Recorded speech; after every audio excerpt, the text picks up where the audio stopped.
2025년 3월 9일 사순절 첫 번째 주일 예배를 드리겠습니다. 여호와의 산에 오를 자가 누구며 그의 거룩한 곳에 설 자가 누구인가?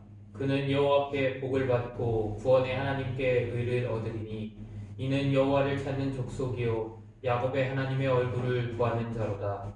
하나님은 영이시니 예배하는 자가 영과 진리로 예배할지니라. 아멘. 기도합니다. 은혜와 사랑의 하나님, 우리를 위해 자신의 아들을 아낌없이 내어주신 사랑을 기억하며 예배드립니다. 사순절을 맞이하여 그 크신 은혜와 사랑을 기억하며 예배드리게 하시고 그 속의 은혜를 체험하게 하여 주옵소서. 십자가에서 물과 피를 쏟으심으로 우리의 죄를 속량하신 예수님의 이름으로 기원합니다. 아멘.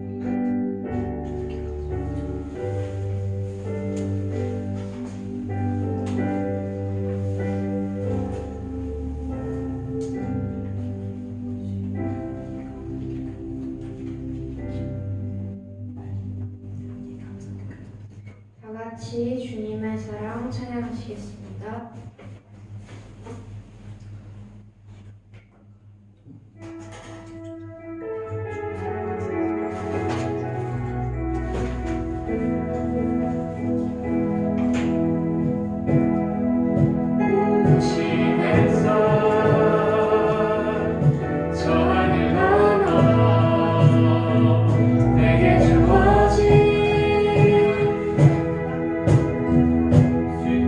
주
예배를 위해서 예나학생 대표로 기도하시겠습니다.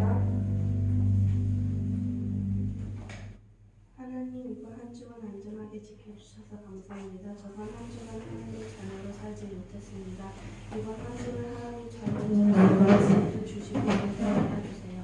하나님 이 수업이나 통해 저희로 인해서 수업이나 사람들이 복음을 전해 듣고 하나님을 공격할 수 있게 도와주세요.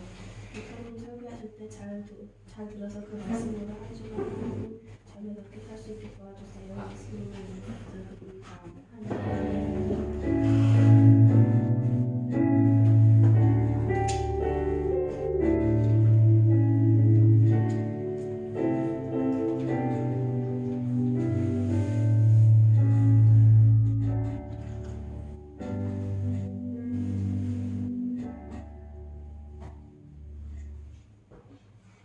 오늘 우리에게 주신 하나님의 말씀은 사도행전 9장 1절에서 9절의 말씀입니다. 사도행전 9장 1절에서 9절의 말씀을 한 절씩 교독하도록 하겠습니다. 기록된 하나님의 말씀입니다. 사울이 주의 제자들에 대하여 여전히 위협과 살기가 등등하여 대제사장에게 가서 밤새 여러 회당에 가져갈 공문을 청하니 이는 만일 그 도를 따르는 사람을 만나면 남녀를 막론하고 결박하여 예루살렘으로 잡아오려 함이라. 사울이 길을 가다가 다메섹에 가까이 이르더니 호련히 하늘로부터 빛이 그를 둘러 비추는지라. 땅에 엎드려져 소리에 소리가 있어 이르시되 사울아 사울아 네가 어찌하여 너를 박해하느냐 하시거늘 대답하여 주여 누구시니까 이르시되 나는 내가 박해하는 예수라. 너는 일어나 시내로 들어가라 내가 행할 것을 내게 이를 자가 있느니라 하시니 같이 가던 사람들은 소리만 듣고 아무도 보지 못하여 말을 못하고 서 있더라. 사울이 땅에서 일어나 눈은 떴으나 아무것도 보지 못하고 사람의 손에 끌려 다메섹으로 돌아가서 함께 읽겠습니다. 사흘 동안 보지 못하고 먹지도 마시지도 아니하니라. 아멘. 기도합니다. 사랑의 하나님 아버지, 우리를 구원하시기 위해 이 땅에 오셔서 고난 받으시고 또 십자가에 달려 죽으심을 우리가 기억하고 또한 믿습니다. 우리를 위해 흘리신 그 피, 그물과 피를 기억하며 이 사순절을 묵상하며 나아갑니다. 주님의 그 사랑을 우리가 깊이 깨달아 알아가는 시간들 되어지게 하나님 인도하여 주시고 정말로 온전히 주님께서 은혜 베풀어 주셨음에 우리가 구원받았음을 감사함으로 고백하며 나아가는 사순절 기간 되어지게 하나님 인도하여 주시옵소서. 말씀을 전하는 이 시간 전하는 자는 가리워 주시고 온전히 주님의 말씀만 드러나게 하여 주시고 또한 성령님 이곳에 임하여 주셔서 우리가 그 말씀을 듣고 밝히 깨달아 알아가는 시간들 되어지게 하나님 인도하여 주시옵소서. 모든 것들 주님께 맡겨드리며 우리를 구원하신 예수 그리스도의 이름으로 간절히 기도합니다. 아멘. 오늘은 사도행전 9장의 말씀입니다. 혹시 8장에 어떤 말씀이 있었는지 기억나세요? 8장에 무슨 말씀이 있었을까요? 지난주에는 우리가 예수님이 변화하신 말씀 누가복음을 읽었는데 그 전주에 우리가 요 사도행전 8장을 봤어요. 사도행전 8장에 누가 나왔죠? 누가 나왔는데 기억이 안 나요? 기간이 너무 길었어요. 2주밖에 안 됐는데 기억 안 나요. 사마리아에서 복음을 전했던 누구? 빌립? 맞아요. 빌립. 그리고 빌립이 순간 이동 되기 전에 누구를 만났어요? 하나님 믿는 다른 사람. 다른 나라 사람. 에티오피아 내시를 만났죠. 그리고 그에게 예수님을 전하고 세례를 베풀고 난 이후에 방금 얘기했던 것처럼 순간 이동했어요. 어디로요? 어디로 했다고 했어요? 몇 킬로미터요? 몇 킬로미터요? 네. 그렇게 8장은 스데반이 순교하고 난 이후에 그리고 난 이후에 많은 예수님의 제자들이 예루살렘이 아닌 다른 곳으로 다 도망치고 흩어지고 난 이후에 빌립이 사마리아에서 복음을 전하고 또 빌립이 에티오피아 내시에게 복음을 전하는 말씀이 나타난 것이었습니다. 오늘 9장의 말씀은 실은 이러한 선교의 운동이 펼쳐지는 가운데 기독교에 대한 박해가 있었다는 부분들을 말씀하고 있습니다. 선교 운동이 왕성해지면서 이를 방해하는 악한 세력 역시 강해진다는 것을 우리는 알 수 있습니다. 우리가 선한 일을 하고 특별히 선교의 사명을 감당할 때에 선교를 막으려고 하는 강한 도전이 있다는 사실을 우리는 미리 알고 있어야 합니다. 미리 알고 있으면서 그것에 대해 기도로 준비되어 있어야 문제가 발생했을 때 기도하면서 그것을 헤쳐나갈 수 있습니다. 실제로 스데반이 순교하였고 빌립은 사마리아에서 복음을 전파하고 에티오피아 내시에게 전도하여 에티오피아를 변화시킨 놀라운 선교의 열매를 맺어가는 도중에 어려움이 시작합니다. 1절에 사울이 주의 제자들에 대하여 여전히 위협과 살기를 등등하여 대제사장에게 가서라고 말씀합니다. 사울은 어떤 사람일까요? 처음에 나쁜 사람. 네. 사울은 누구의 죽음을 봤죠? 네, 맞아요. 스데반이 순교하는 모습을 봤어요. 스데반이 죽을 때 그 얼굴이 어땠어요? 그 얼굴이 고통스러웠을까요? 아니요. 얼굴이 환하게 빛이 났다라고. 그 모습을 실은 사울은 스데반이 죽는 것이 당연하다라고 느끼면서 스데반을 바라보고 있었습니다. 사울은요, 비록 헬레니즘 영향하에 있던 소아시아 남동쪽 해안의 길리기아의 수도였던 다소에서 태어났어요. 하지만 엄한 유대교의 관습에 따라 유대교 집안에서 자랐고 자신의 유대교적인 전통을 자랑스럽게 여겼던 사람입니다. 그래서 자신을 자랑스럽게 말하기를 빌립보서 3장 5절에서 6절의 말씀에 뭐라고 이야기하는지 한번 같이 볼까요? 자신이 이야기하는 거예요. 읽어보겠습니다. 시작! 나는 8일 만에 할례를 받고 이스라엘 족속이요 베냐민 지파요 히브리인 중에 히브리인이요 율법으로는 바리새인이요 열심으로는 교회를 박해하고 율법의 의로는 흠이 없는 자라. 아멘. 뭐래요? 자기는 히브리 중에 히브리인이고 맞아요. 바리새인이고 이른 예루이 그리고 율법의 의로는 베냐민 지파요. 그리고 율법의 의로는 바리새인 흠이 없는 흠이 없는 자예요. 흠이 뭐예요? 흠이 뭐냐면 바로 잘못. 뭔가 상처나거나 뭔가 이렇게 다치거나 이런 양을 실은 흠없는 양을 바치라고 얘기하는데 제사할 때 그거는 상처가 있거나 뭔가 아픔이 있거나 병이 걸렸거나 그런 것이 없이 깨끗한 양을 바치라는 거거든요.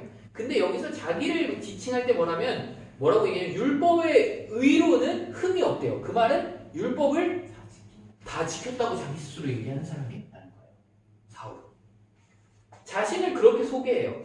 이스라엘의 다소라는 곳은 이스라엘이 아니었어요. 네, 이스라엘이 아니었고 이 사울은 이스라엘로 유학에 와서 당시 가장 유명했던 힐레라파의 가말리엘 문화에서 공부를 했어요. 가말리엘 어디서 들어본 것 같지 않아요? 가말리엘이라는 사람 들어보지 않았어요? 한번 설명한 적 있는데 어디에서 했을까요? 베드로하고 요한이 잡혀갔을 때였어. 어디에 잡혀갔어? 네, 사내들인 공회에 잡혀갔을 때 가말리엘이라는 사람이 그때 나서서 이야기한 적이 있습니다. 그만큼 가말리엘이라는 사람은 유대인들이 다 인정할 만큼 유명한 선생이에요.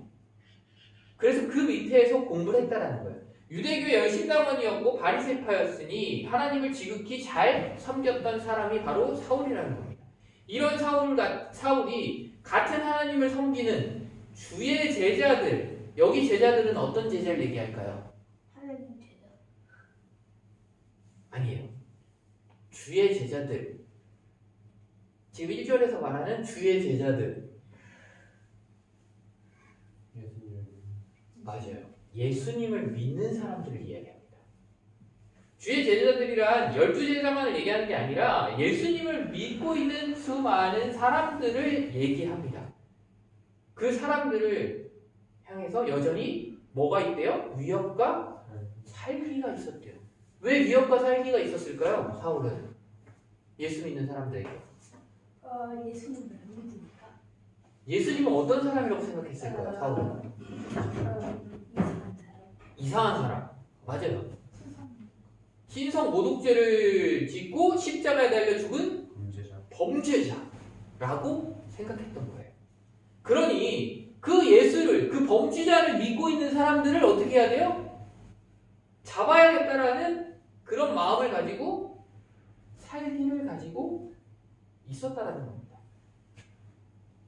이 말씀은 헬라어 원문대로 번역하면 협박과 죽임을 불어내며 라고 번역되어야 합니다. 이 말씀은 사울이 기독교인들을 말 그대로 그리스도인들을 전멸하기 위해 그의 모든 활동을 시작했다라는 뜻입니다.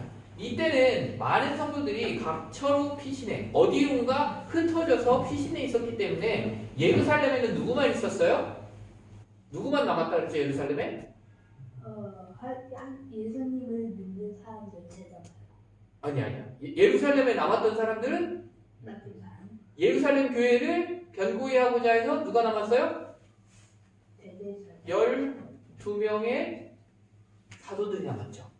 그러니까 예수님의 원래 첫째 12명의 제자들을 얘기합니다. 한명 죽었는데. 한 명은 대신 또 뽑았죠. 그래서 이렇게 해서 12명만 남고 나머지는 다 각 사방으로 흩어졌어요. 이 말씀은요, 바로 사울이 누구를? 예수 믿는 사람들을 잡겠다라고 하는 겁니다. 이쯤 되면 우리는 박해가 예루살렘에 사람들이 없다라는 것, 예수님을 믿는 사람들이 거의 없었다는 얘기는 박해가 어느 정도 성공했다고 판단할 수 있죠. 그렇다면 멈출 수도 있었겠지만 사울은 멈추지 않았어요. 그 박해를 더욱더 가하기 위해 계속해서 살기와 위협이 등등했던 겁니다. 다시 말해 예수를 따르는 사람은 무조건 다 잡아서 죽여야 한다는 생각이 가득 차 있었다는 말입니다. 율법주의에 빠지는 것이 이처럼 위험하다는 것을 사울을 통해서 변화되기 전에 사울을 통해서 우리는 알 수 있습니다. 율법주의란 간단하게 말하면 자기의 힘으로 하나님께 도달하고자 하는 신앙이에요. 바로 율법을 지킴으로써 나는 완벽한 사람이야. 나는 율법을 다 지킨 사람이야. 라고 하는 그러한 신앙입니다. 내 노력으로 하나님의 일을 하고자 하는 것은 다 율법주의라고 할 수 있어요.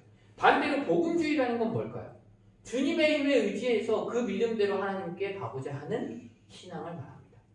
내 힘이 아니라 주님의 힘으로 주님께 나아가고자 하는 거예요. 그 사람들이 바로 복음주의라는 겁니다. 그러나 성경에 매우 박식했던 사울, 구약을 달달달달 다 외웠던 사람이에요. 그런데 성경의 진정한 의미, 메시아가 누구인지를 알지 못했기 때문에, 그 진리를 알지 못했기 때문에 그리스도인들을 잡아들이고 죽이는 일에 열중했던 사람입니다. 하나님을 섬기는 열심이 대단했으나 진리가 없는 열심이었고 사랑이 없는 열심이다 보니 오히려 참된 신앙에 대한 파괴자가 되었던 것입니다. 이런 사울이 누구를 찾아갈까요? 누구를 찾아가요? 누구를 찾아가요? 마지막에 써있는데 1절에 마지막에 대제사장을 찾아가. 대제사장 누구예요? 대제사장. 맞아요.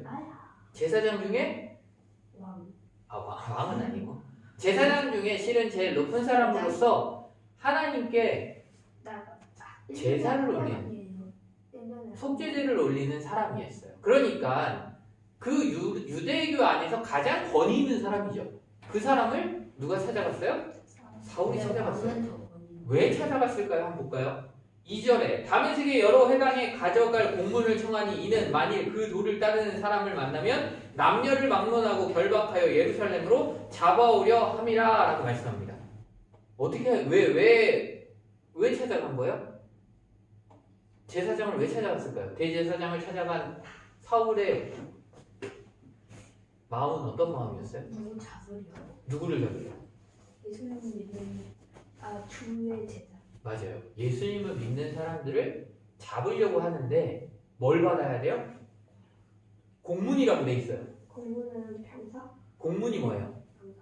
공문은 뭐냐면 말 그대로 회당에다가 보낼 공문이라고 했으니 회당에 숨어있는 그곳에 숨어있는 예수를 믿는 사람들을 잡을 수 있게끔 이 사람을 도와줘라 라고 명령하는 것과 같은 거예요. 유대교회 안에서 명령이 내려온 거나 마찬가지예요. 그래서 그 공문을 받으러 간 겁니다.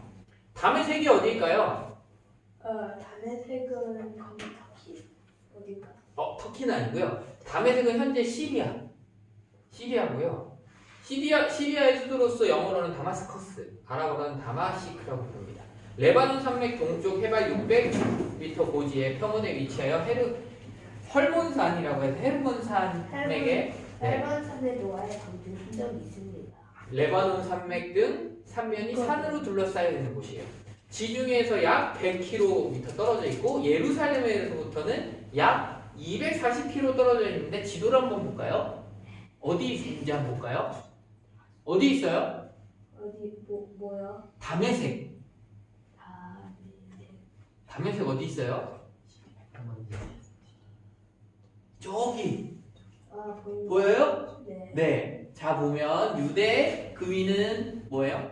그 위에는 뭘까요? 안 보이지만 안 써있지만 거기 사마리아. 그 다음에 그 위에 보면 뭐냐면 갈릴리 지방. 그 위에 이제 하마. 헤르몬산이 있고 그 옆쪽에 다메섹이 있는 거예요.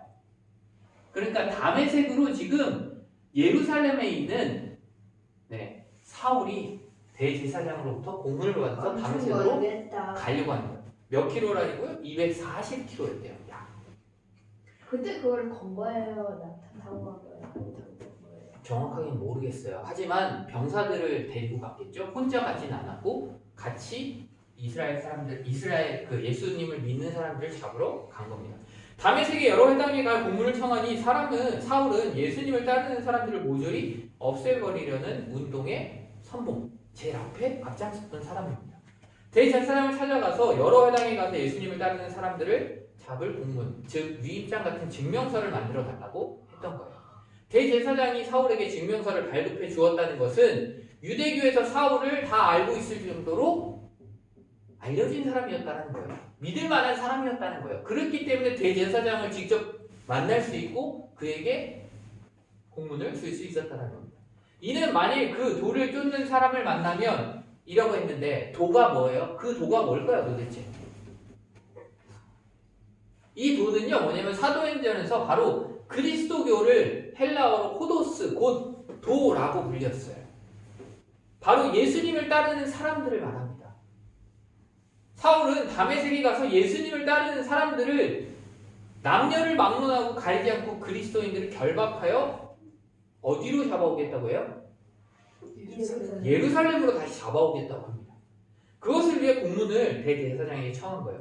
이런 정도였으니 사울이 그리스도인에 대한 대단한 폭행자고 핍박자였음을 우리는 알 수 있습니다. 그래서 회심한 뒤에 사울이 이렇게 고백을 해요. 디모데전서 1장 13절 한번 볼까요?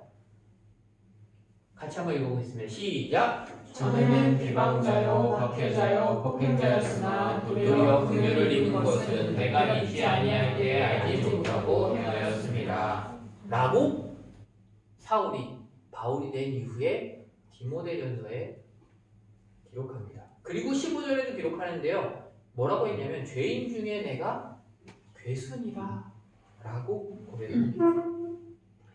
3절 말씀에 사울이 길을 가다가 다메섹에 가까이 이르더니 호련히 하늘로부터 빛이 그를 둘러 비추는지라 라고 말씀합니다. 사울이 대제사장으로부터 공문을 받아가지고 그리스도인을 잡으려고 다메섹으로 막 가고 있었어요. 다메섹에 가까이 이르렀을 때 갑자기 호련히 하늘로부터 빛이 그를 둘러 비춥니다. 호련이라는 뜻이 뭘 것 같아요?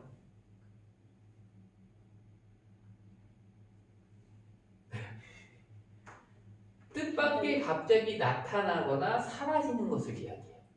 그러니 갑자기 순간적으로 이렇게 볼 수 있죠.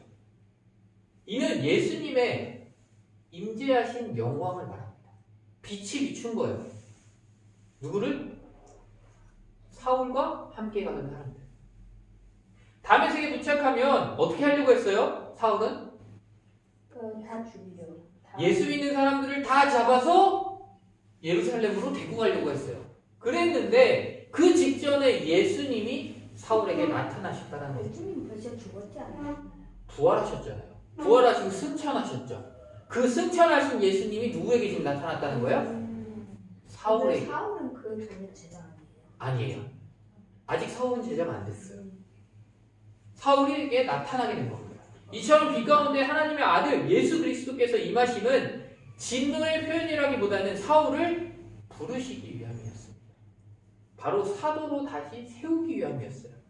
에스겔이 선지자의 직분을 받았을 때에도 하나님께서 빛 가운데 나타나셨어요.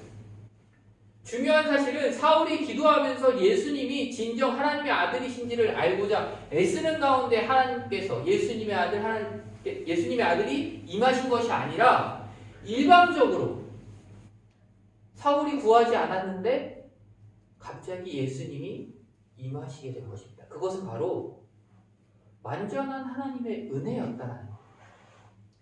예수님을 믿는 사람들을 잡아들이겠다고 살기 등등하는데 하게 다메섹으로 가고 있던 그 사울에게 하나님의 아들 예수님이 오셨으니 완전한 은혜라는 겁니다. 그리고 사울이 만난 예수님은 꿈이나 환상이 아니라 직접 예수 그리스도를 만난 것이었습니다. 사울은 고린도전서 15장 8절에 이렇게 고백합니다. 볼까요? 시작! 나중에 완성이 되지 못하여 난 자 같은 내게도 보이셨느니라 라고 고백합니다. 고린도전서 15장의 말씀은 무엇이었냐면 예수님께서 부활하시고 난 다음에 제자들에게 보이셨다는 거예요. 게바에게 보이고 그 다음에 제자들에게 보이고 그리고 그 예수님을 따르던 500여 명에게 보이고 그리고 난 다음에 뭐라고요? 맨 나중에 완성되지 못한 난 자 같은 내게도 보이셨다라고 지금 고백하고 있어요. 실은 예수님은요 승천하시고 난 이후에 지금 사울에게 나타나신 거죠. 근데 사울은 이렇게 고백하고 있는 거예요. 예수님께서 부활하시고 난 다음에 제자들에게 보이시고 예수님을 따르던 500여 명에게 보이시고 그리고 마지막에 나에게도 보이셨다라고 고백하고 있는 겁니다. 4절에 땅에 엎드려져 들음에 소리가 있어 이르되 사울아 사울아 내가 어찌하여 나를 박해하느냐 하시거늘 말씀합니다. 이런 체험은 누구나 다 하는 체험일까요? 혹시 다니 경험해봤어요? 다니야 하나님께서 예수님께서 부르는 걸 들은 적 있으세요? 없죠. 예나 들어본 적 있어요?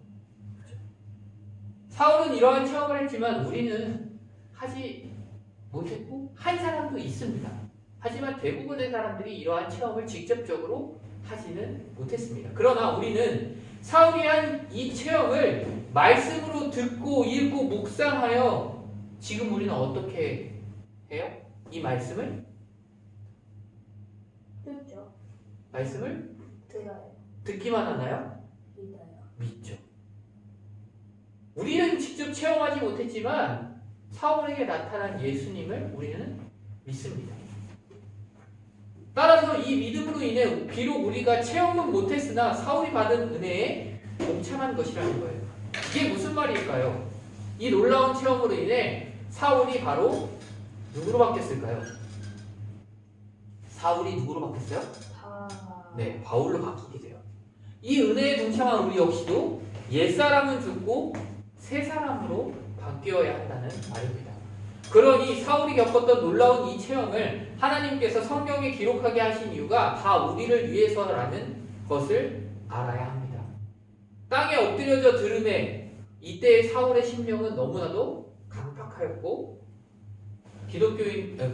그리스도인들을 모조리 잡으러 다니는 만큼 사익이 등등하였지만 호련히 하늘로부터 빛이 자기를 둘러 비치니 얼마나 놀라고 두려웠던지 땅에 바싹 엎드려졌던 것입니다. 그때 주님의 음성이 들렸던 것인데 사울아 사울아 내가 어찌하여 나를 박해하느냐 라고 물으셨어요. 사울이 예수님을 박해했나요? 사울이 예수님을 직접적으로 박해했어요? 아니요. 사울이 누구를 박해했어요? 예수님을 믿는 사람들을 박해했어요. 근데 지금 예수님께서 뭐라고 얘기하세요? 왜 나를 박해하느냐라고 해요. 왜 이렇게 말씀하셨을까요? 왜냐면 그 하는 사람들은 그 한 가족이 있으니까. 오, 비슷해요. 맞아요. 자, 우리는 예수님을 머리로 하고 우리는 몸을 이뤄요. 그러니까 자, 다니의 손을 막 누가 때렸어요. 그러면 아프다고 느껴요, 안 느껴요? 손만 느껴요? 머리도 알죠? 네. 그러니 무슨 말이에요? 예수 믿는 사람들을 박해한다는 건 누구를 박해한다는 거예요? 예수님. 예수님을 박해한다는 거예요. 이것처럼 바로 예수님이 머리가 되시고 우리가 그 지체를 이루고 있다는 것을 담고 있는 말씀입니다. 그럼 우리가 거대한 사람 같은 거죠. 맞아요. 바로 그게 교회라는 겁니다. 우리가 교회라고 얘기했죠. 교회의 머리는 누구세요? 예수님이에요. 그걸 이루고 있는 우리들은 지체이며 교회라는 겁니다. 자, 이렇게 사울아 사울아 라고 예수님께서 부르셨어요. 하나님께서 사람의 이름을 부르실 때 2번씩 부르는 경우가 성경에 있어요. 누구를 그렇게 불렀을까요? 누구를 불렀을 것 같아요? 누구를 불렀을까요? 사무엘. 사무엘. 아니, 자, 누구를 불렀을까요? 요새. 자, 사무엘. 우리 모세요. 네, 맞아요. 모세야. 얘기하려고 했는데, 광야 얘기하려고 했는데, 모세야. 어디서 불렀어요?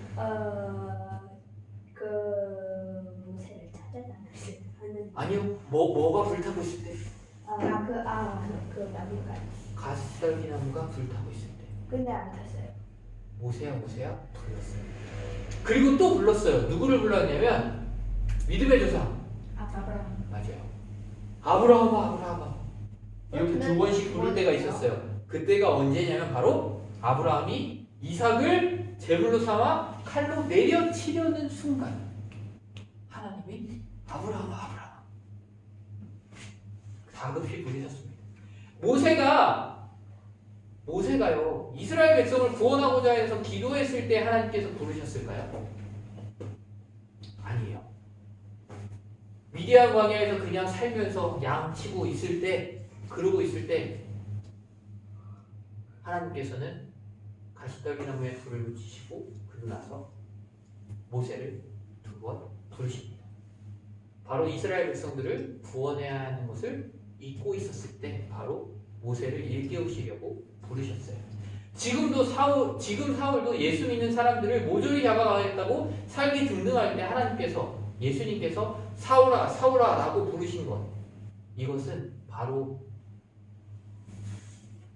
어떻게 하기 위해서? 혼내기 위해서? 아니요. 쓰시기 위해서 부르셨다는 겁니다. 바로 이렇게 부르신 것을 두고 이사야서에서 말씀하신 바 내가 너를 지명하여 불렀나니 너는 내 것이라 라고 바로 즉 지명하여 부르셨다라는 말씀입니다. 5절에 대답하여 주여 누구시니까 이르시되 나는 내가 박해하는 예수라 라고 말씀합니다. 주여 누구시니까? 라고 사울이 물은 것은 도대체 왜 이렇게 물었을까요? 그 음성이 누구였는지 몰랐기 때문에. 근데 주여라고 얘기해요. 주여는 뭐예요? 하나님. 바로 주인, 바로 하나님을 생각하는 건데 이분이 도대체 누구신지를 모르겠는 거예요. 분명히 나에게 들리는 이 음성이 누구신지 몰랐기 때문에. 만약에 예수님이 혹시라도 메시아인지 모른다라는 생각이 있었다면 주여 누구시니까 라고 물었을까요? 아니면 다르게 물었을까요? 혹시 당신이 예수입니까? 라고 물었을 수 있겠죠. 하지만 주여 누구시니까 라고 물었다는 것은 전혀 예수님이 메시아라는 생각을 가지고 있지 않았다는 거예요. 사울은 전혀 은혜 받을 준비가 되지 못했다는 말입니다. 그러나 사울의 경우를 볼 때 인간적으로 뉘우칠 기미조차 없어 보이는 사람이라도 하나님께서 그 사람을 쓰시고자 하신다면 강권적으로 돌보시면 완전하게 변화될 수 있다는 것을 보여주십니다.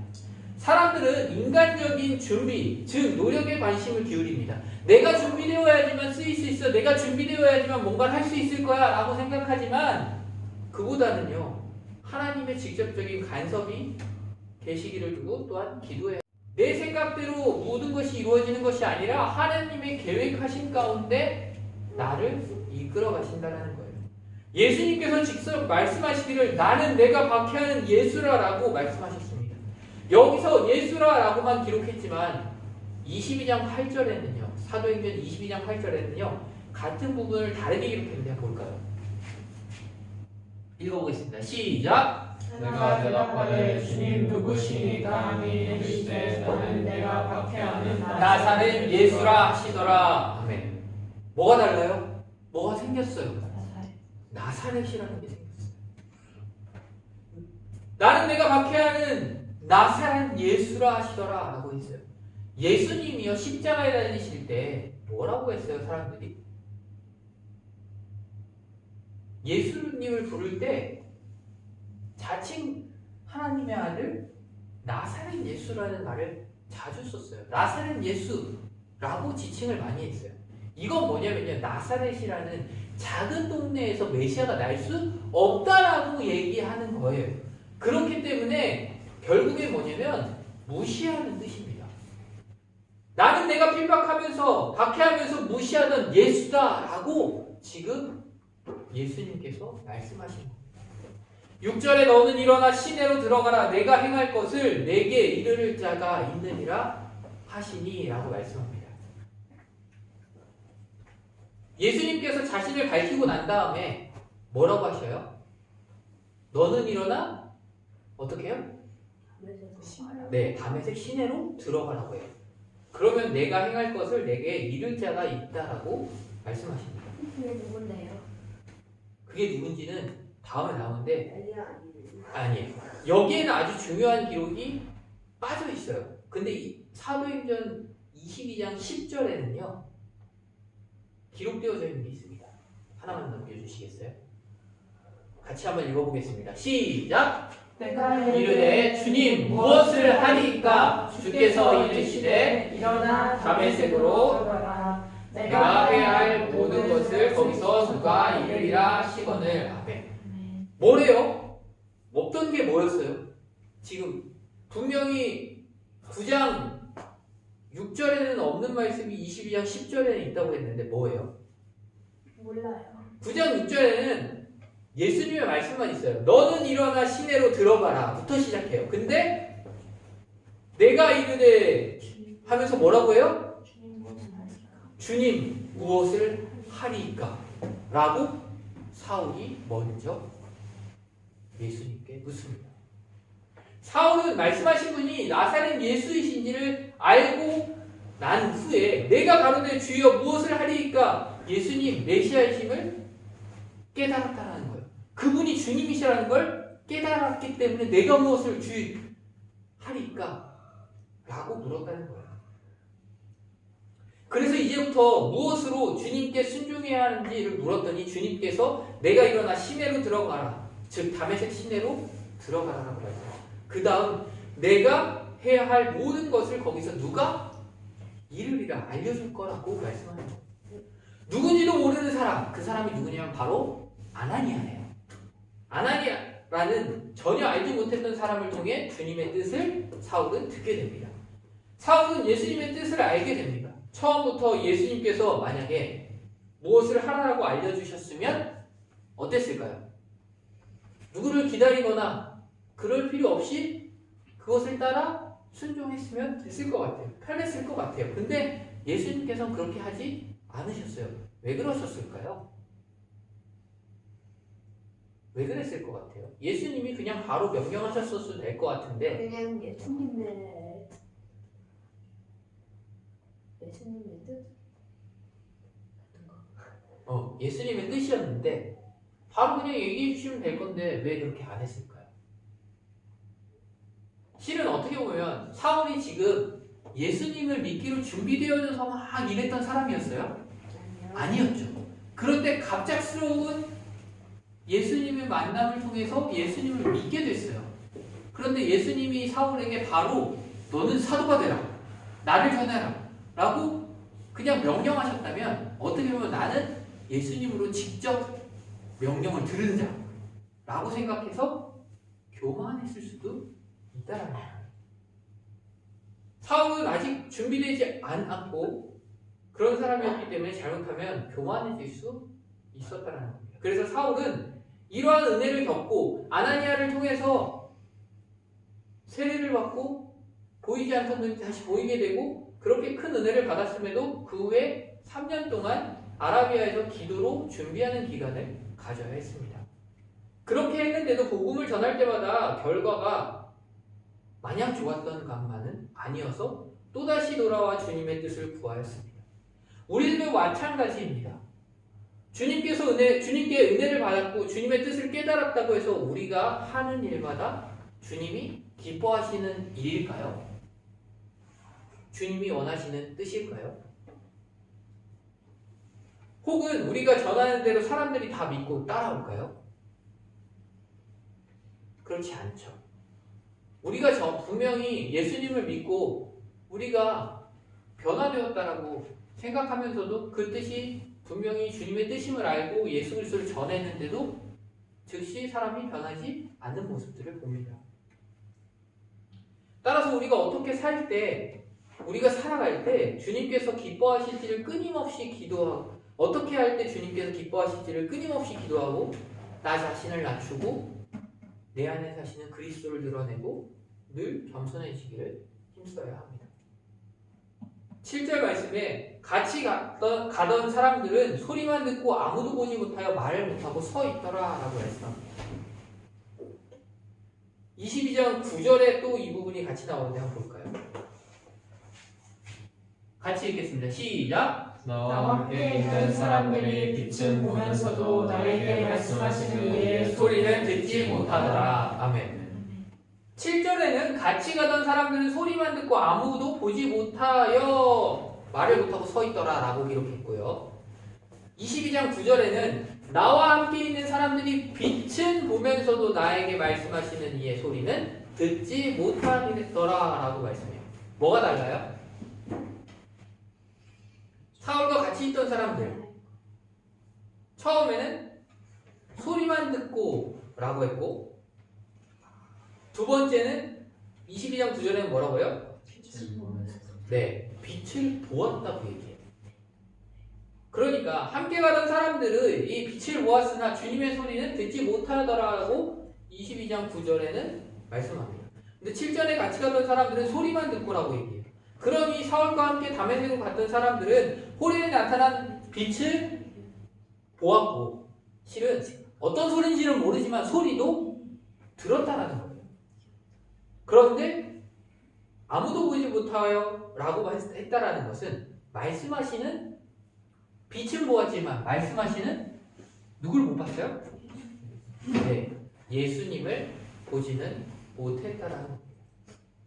소리는 들었으나 주님께서 하시는 말씀을 깨닫지 못했으니 바울이 무리들 앞에서 주님의 소리를 듣지 못하더라라고 기록할 것인지라.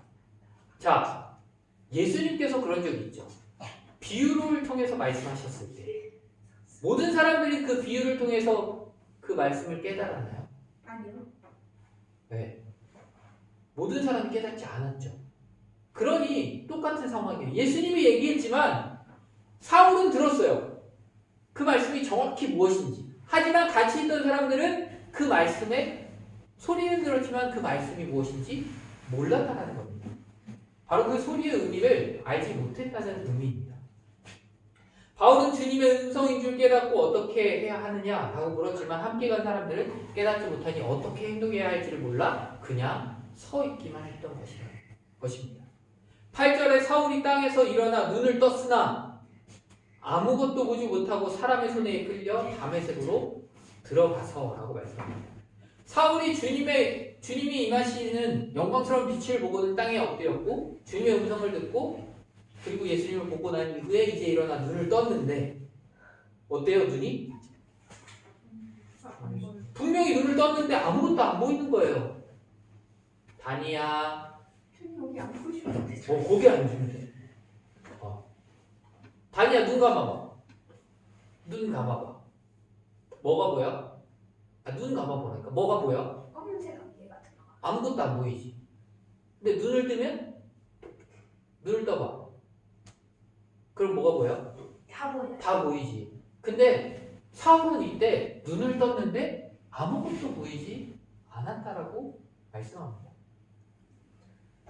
십계명을 주신 직후에 모세에게 십계명을 주신 직후에 하나님께서 말씀으로 직접 나타나셨을 때 그 모세를 따르던 이스라엘 백성들은요 감당할 수가 없어서 모세를 향하여 당신이 들어가서 듣고 당신이 우리에게 말씀하시고 하나님께서 직접 말씀하시지 않게 하옵소서라고 말을 해요. 왜요? 왜 그랬을까요? 맞아요. 하나님을 직접 보면 어떻게 된다고 생각했어요? 유대인들은 죽는다고 생각했어요. 그래서 대제사장도요 하나님을 만나러 간 그 제사를 드리러 들어가는 그때에 죄가 있을 때 어떻게 됐어요? 죽어요. 죽었어요. 그래서 발에 줄을 매고 방울을 달고 지성소로 들어갔었단 말이에요. 그러니 사울이 예수님을 봤을 때 어떻게 돼야 되는 게 맞는 거예요? 원래는 죽어야 되는 게 맞는 거죠. 하나님이시니까. 근데 사울은 어떻게 됐어요? 죽지 않고 눈이 보이지 않게 되었습니다. 그 의미가 나타나요. 뭐냐면 사울이 눈이 보이지 않던 상황에서 오던 길로 돌아갔을까요? 아니요. 예수님의 말씀대로 어디로 가요? 다메섹으로 들어갑니다. 그 다메섹으로 들어가는 것은 바로 예수님께 이제 내가 무엇을 하리까 물었던 그 사울이 예수님의 말씀에 순종해서 다메섹으로 들어간 것입니다. 거기 가면 내가 행할 것을 누가 일러주리라고 예수님께서 분명하게 말씀하셨기 때문에 앞이 보이지 않았으니 함께 있던 일행들의 손에 끌려 다메섹으로 들어가게 됩니다. 사울만 아무것도 볼 수 없었고 일행들은 볼 수 있었다는 것을 알 수 있죠. 왜요? 일행들이 끌고 사울을 어디로 데리고 갔어요? 다메섹으로 데리고 갔으니까.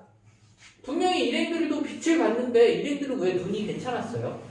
뭐냐면 걔네들은 그냥 명령을 받으니까 그냥 막 아니요. 누구를 못 봤으니까? 하는 예수님 못 봤으니까. 사울만 봤기 때문이에요. 그들이 빛은 보았지만 예수님을 보지 못했기 때문에 그들은 괜찮았던 거예요. 9절에 사흘 동안 보지 못하고 먹지도 마시지도 아니하니라 라고 말씀합니다. 사울은 자신이 박해하던 빛으로 오신 예수님을 직접 보고 또 음성을 들었습니다. 그것으로 인해 눈이 볼 수 없는 상태가 되었어요. 만약에 다니야 갑자기 눈이 안 보인다 그러면 어떨 것 같아? 전 너무 불안해질 것 같아요. 맞아. 갑자기 아무것도 안 보이는 상황이 온다 그러면 얘는 어떨 것 같아? 병원 가. 병원 갔는데도 해결이 안 돼. 계속 눈이 안 보여. 그럼 어떨 것 같아? 하나님한테 기도해. 말 기도를 못하면 할 수 있잖아. 말 못하면 맞아요. 실은 내가 하나님한테 기도하는 이유는 내가 아무것도 할 수 없고 실은 그 상황이 너무나도 두렵고 무섭고 했기 때문이에요. 이것이 빨리 해결되기. 우리는 보이기 때문에 실은 이게 얼마나 감사한 일인지를 잘 모르지만 눈이 보이지 않는 사람들에게 눈이 보인다라는 건 보이게 된다라는 것은 기적이죠. 그러니 우리는 그 기적을 날마다 경험하고 있는 거예요. 근데 이 사울이요 얼마나 무서웠을까요? 자신이 뭘 하려고 했던 사람이었어요? 누구 죽이러 간다고. 누구를? 예수님. 예수 믿는 사람들을 잡아서 죽이고자 했던 사람이었어요. 근데 누구를 만난 거예요? 예수님. 예수님을 봤어요. 보고 난 다음에 어떻게 됐어요? 내 눈이 갑자기 실명. 안 보이게 됐어요. 그러면 사울이 감사하다 이랬을까요? 아니요. 속으로? 아니요. 얼마나 무서웠을까요? 얼마나 두려웠을까요? 내가 왜 예수님을 따르는 자들을 잡아서 죽이려고 했기 때문에 그 예수님을 만나서 내가 직접 만났기 때문에 더 두려웠을 겁니다. 그래서 이 기간 동안 사울이 어떻게 했대요? 먹지도 마시지도 아니했대요. 우리가 먹지도 마시지도 않을 때가 혹시 있은 적이 있어요? 아니요. 있어요? 이든이 있나요? 없어요? 교연이 있나요? 네. 실은 금식이라는 걸 알아요? 네. 금식을 알죠. 실은 금식을 할 때 금은 금지된 시간. 네, 음식을 아예 안 먹죠. 근데 물은 마셔요. 기도하면서. 근데 지금 사울은 어때요? 아무것도 안 했다. 아무것도 안 했다. 먹고도 마시지도 않았다고. 실은 얼마나 두려웠으면 그 기간에 그렇게까지 먹지도 마시지도 못할 정도로 그렇게 했을까라는 생각을 우리는 한 번쯤은 해봐야 할 것 같아요. 실은 이 기간을 통해 사울은요, 이전과는 완전히 다른 사람이 됩니다. 교회를 박해하고 열심히 예수 그리스도와 교회를 위한 교회를 박해하고 열심히 예수 그리스도와 교회를 위한 열심히 어디로 바뀌게 돼요? 그 박해했던 열심히 그리스도를 전하는 걸로 바뀌게 됩니다. 사울은 육적으로 잠깐 눈이 보이지 않게 되었으나 그로 인해 영적 어둠에 처한 자신의 현실을 깨닫게 되었을 뿐만 아니라 세상의 참 빛이신 예수 그리스도를 삶의 주인으로 영접하게 됩니다. 그리고 이 사울은요, 예수님의 부활과 관련하여 시각적 의미를 갖습니다. 바울의 회심을 예수 그리스도의 부활과 오순절 사건에 비교하기도 합니다. 즉, 사울이 경험한 그 어둠의 사흘은 예수님께서 죽으시고 무덤 속에 계셨던 사흘과 비교할 수 있습니다. 그리고 난 이후에 어떻게 되셨어요? 예수님이? 부활하셨죠. 그리스도께서는 죽은 자 가운데서 부활하셨어요.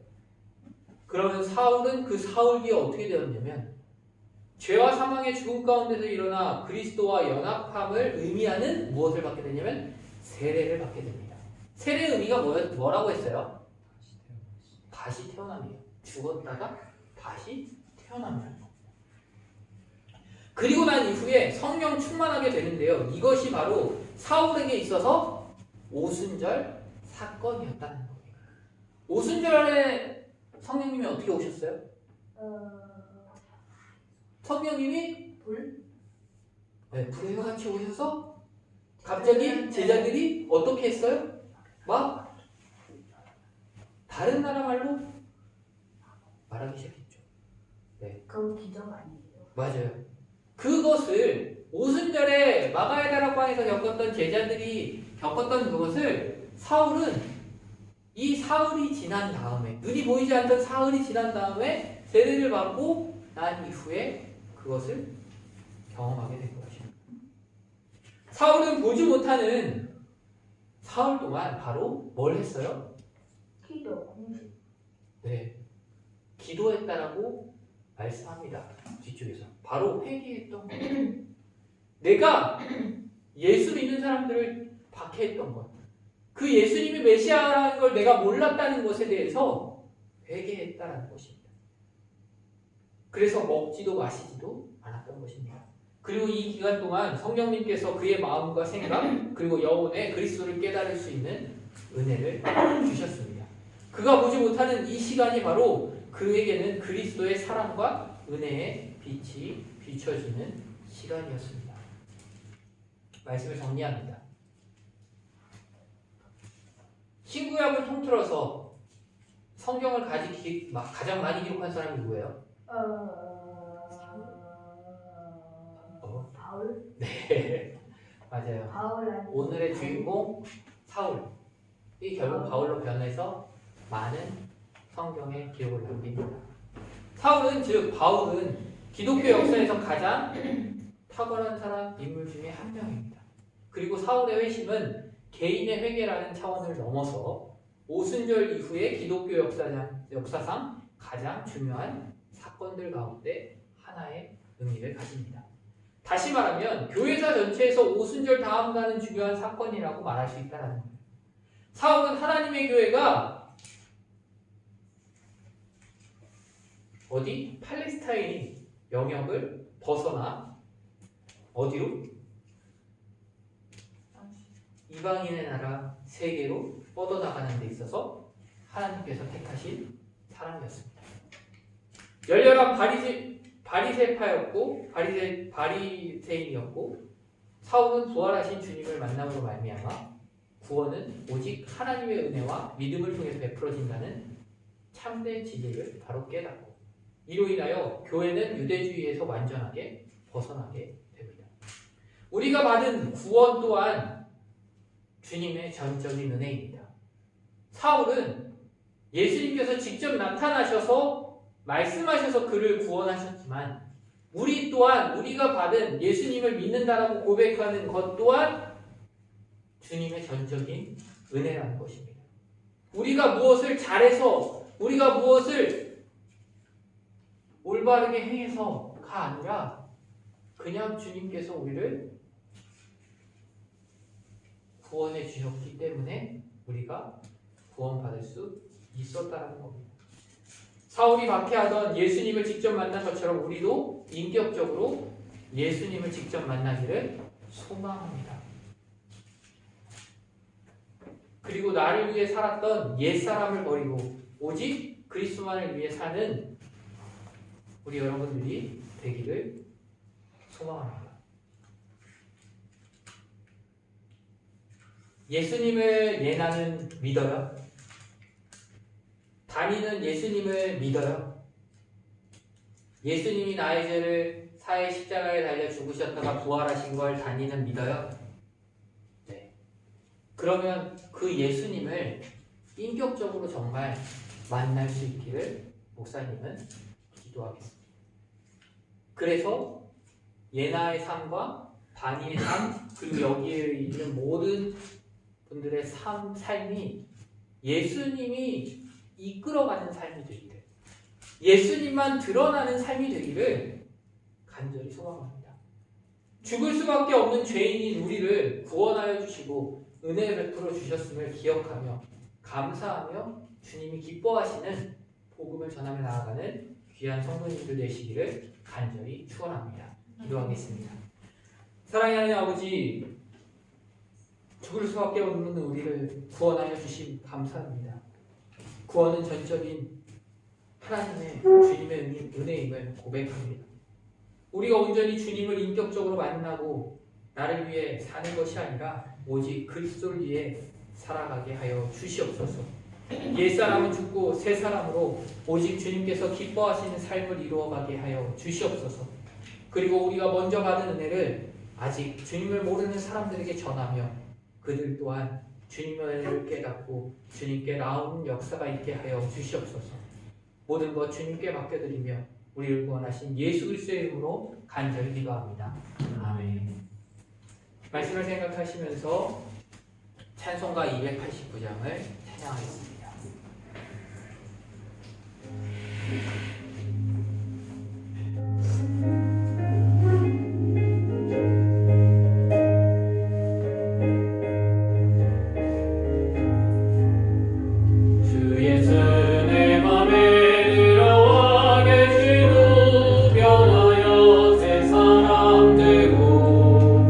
내가 늘 바라던 참빛을 찾은 곳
하면서 봉헌하도록 하겠습니다.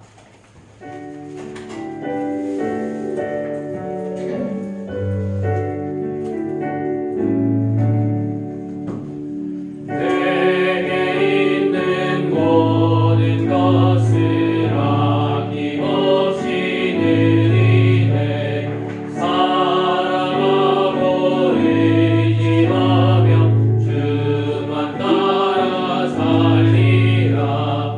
주께 드리네.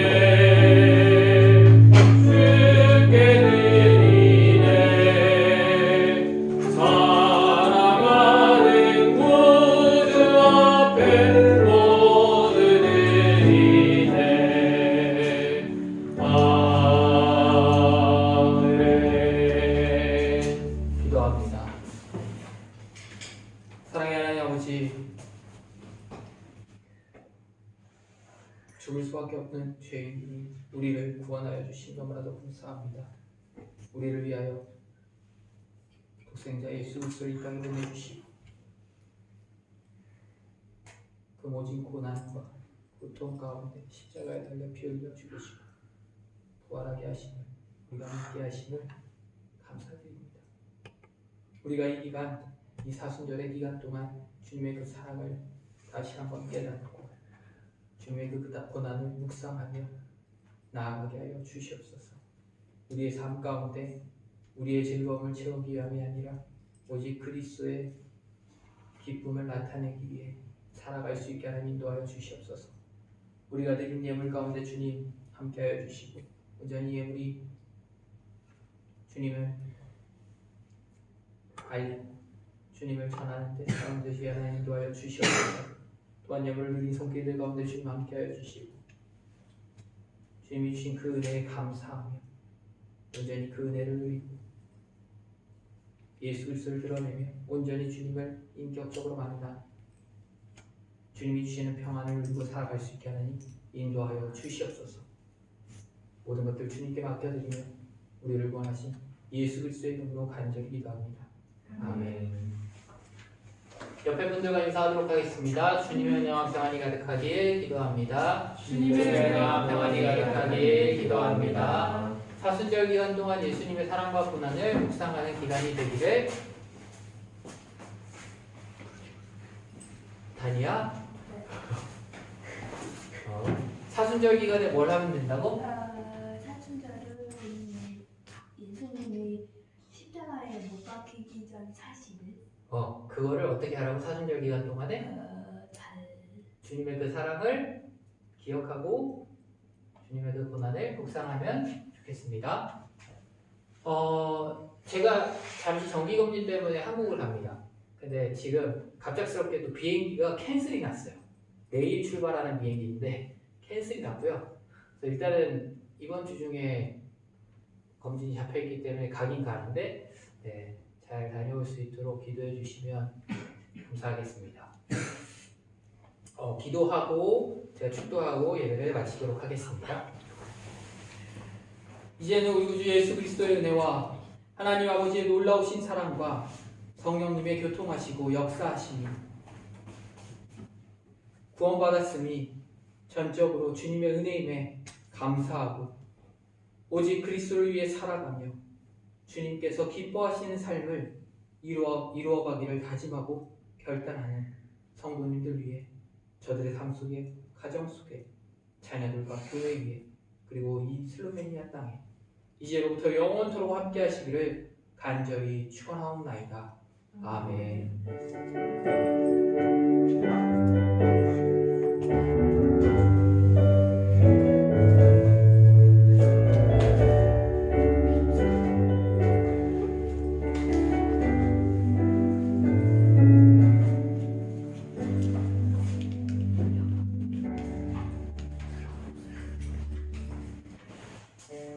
감사합니다. 선생님 피아가 없네. 아니요.